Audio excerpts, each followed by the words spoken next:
Los artistas, poetas, músicos, literatos y cineastas en Monterrey o Guadalajara o la Ciudad de México.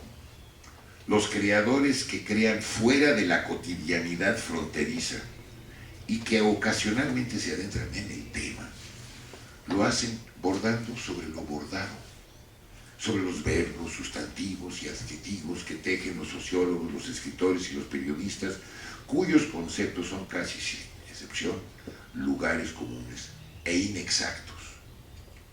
Por su parte, los artistas y poetas, los músicos y los literatos en Matamoros o Nogales o Ciudad Juárez o Tecate, aquellos que crean dentro de la cotidianidad fronteriza, no parecen capaces de guiarnos a través de su producción hacia lo que yo llamaría una epifanía de la fronteridad, una epifanía de la fronteridad.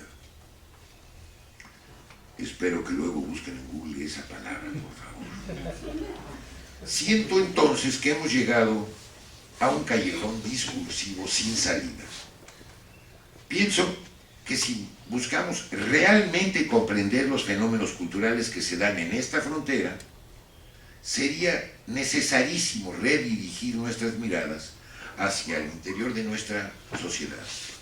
Quiero decir que si lo que se busca es entender con el propósito de tomar acciones positivas, es decir, de crear obras capaces de elevar nuestra comprensión y elevar nuestra autoestima, que andan ahorita como una jerga por los suelos, habría que empezar comparando las circunstancias que viven nuestras ciudades fronterizas, como de Juárez, con las que enfrentan las otras fronteras, las fronteras internas que supuran dentro de nuestro México.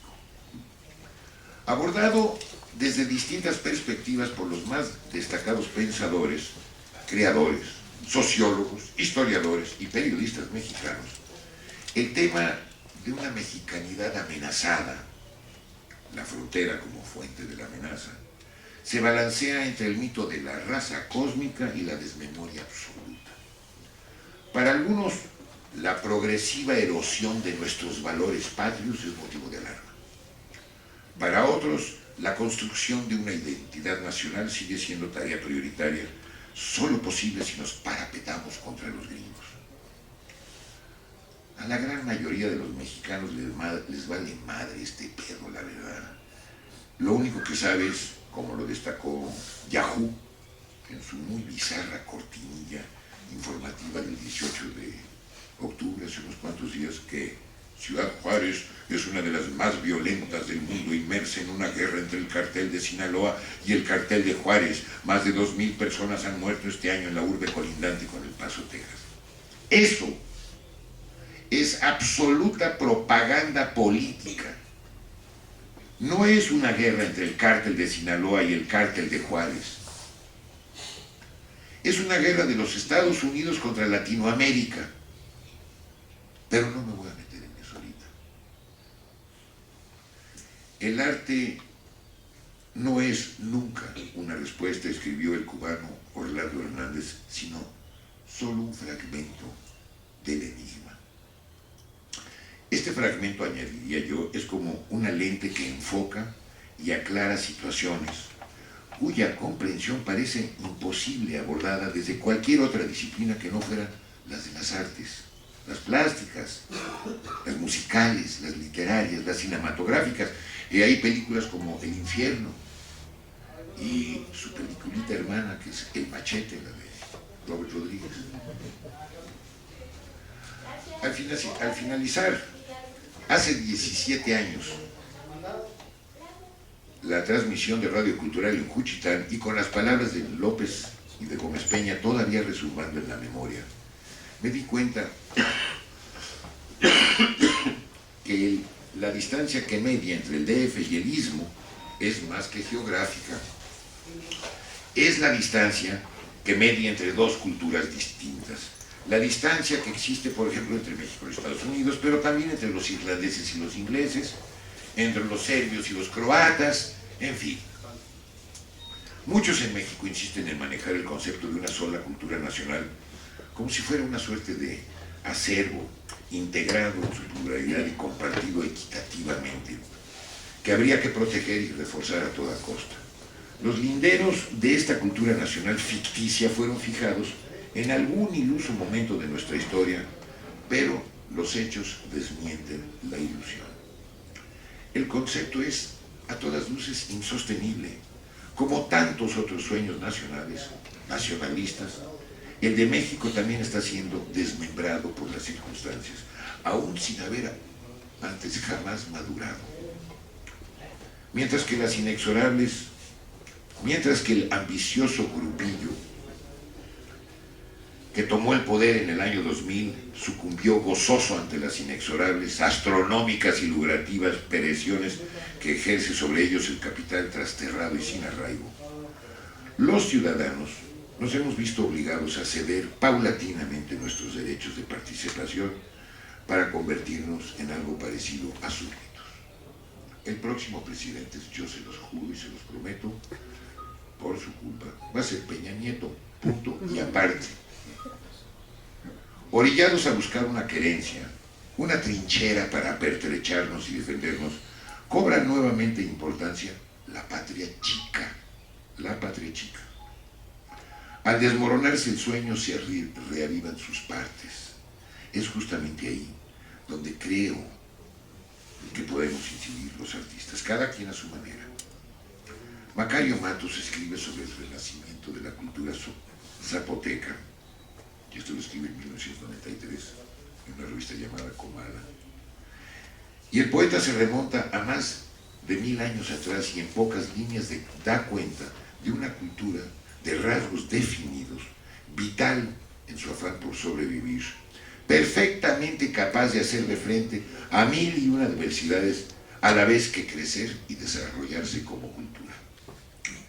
En alianza no siempre muy cómodas con los mixtecos, los zapotecos mantuvieron su integridad frente al imperio azteca.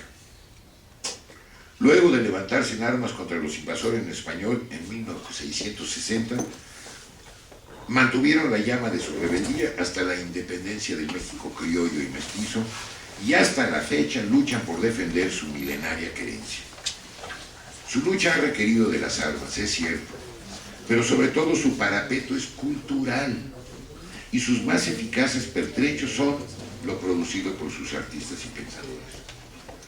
Matos, el escritor zapoteca, pasa lista fugaz de enormes talentos literarios de su nación. Para muestra un botón, en lo que va del siglo pasado, bueno, vemos destaca la obra de Enrique Liekes, Andrés Enestrosa, en paz descanse, López Chiñas, Chacón Pineda, Pancho Nájar y Víctor de la Cruz.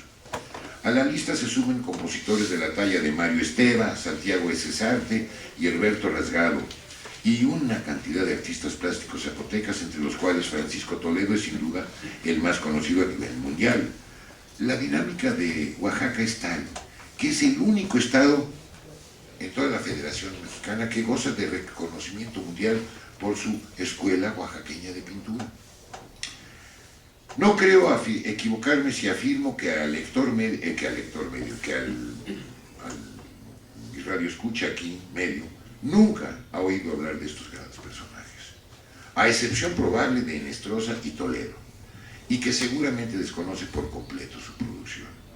La ignorancia del mexicano medio respecto a las artes zapotecas es igual a la ignorancia del norteamericano medio respecto a las artes de México. Fue precisamente en la lectura del ensayo de Matus que se concretó la idea que flotaba en mi mente durante la travesía del DF a Juchitán, idea que cuajó en el silencio. ¡Opa! Me brinqué.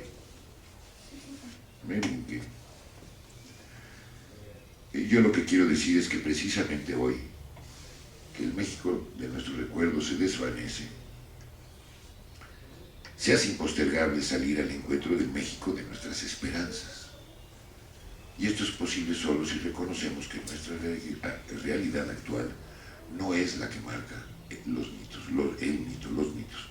Al comparar las confrontaciones que se dan entre los anglosajones y los mestizos mexicanos, con la que existe, por ejemplo, entre los zapotecas y los mestizos mexicanos, me queda claro que la frontera entre México y Estados Unidos que vemos marcada en el mapa no es nada diferente. Es tanto o más crítica las fronteras que existen entre el México criollo mestizo y los ñañú, los mayas, los nagos del Alto Balsas. Dígame si no, los cientos de miles de morenos que migran al DF y a otras capitales estatales para convertirse en obreros de la construcción, en sirvientes, en tamemes y comerciantes ambulantes, en delincuentes desclasados, son el equivalente preciso a los que luego se llamaron chicanos. Los primeros son ciudadanos mexicanos de segunda, de la misma manera que los segundos son ciudadanos norteamericanos de tercera. Las Marías y sus hijos que pueblan los camellones de las grandes ciudades del país son nuestros indocumentados. La versión mexicana de la ley Simpson-Rodino, ¿alguien aquí la recuerda? O las medidas draconianas contra fuereños no anglos, tomadas, por ejemplo, por el estado de Arizona, tienen su parecido en nuestras Fuerzas Armadas que admiten en sus filas a miles de mixtecos, chontales, purépechas y hombres de otras etnias al servicio, entre otras cosas, de oficiales criollos y mestizos, y los intereses que estos defienden. Uno de los tantos equivalentes al Harlem de Nueva York es la colonia Casas Alemán en el DF. Mientras que las zonas tzotziles, tzetales en Chiapas, o para no ir muy lejos, gran parte de la delegación Milpalta en el DF, es comparable a cualquiera de las reservaciones que existen en las Dakotas y en Oregón. Me atrevo a afirmar que hay una frontera que nadie piensa como tal. Es el territorio tanto o más conflictivo y peligroso que la frontera entre México y Estados Unidos. Me refiero a la larga avenida de los Insurgentes en la Ciudad de México.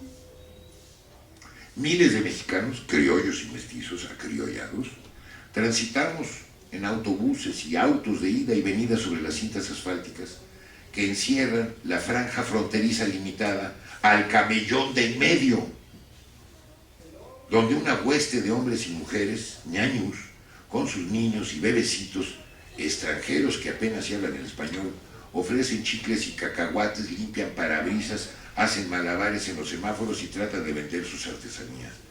Dios mío, ¿quién son esos ñañus?